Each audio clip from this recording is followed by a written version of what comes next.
What's up guys, and here is a quick tip on how I made that video with the Canon lens.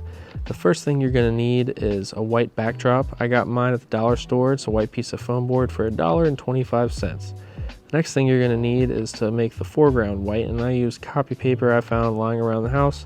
That was free.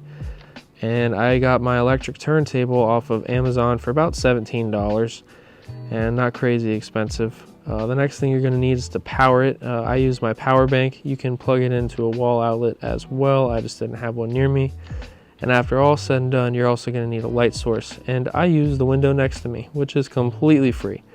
Then after all is said and done, you just got to set everything up and get to shooting. Thanks for this quick tip. Have a good day.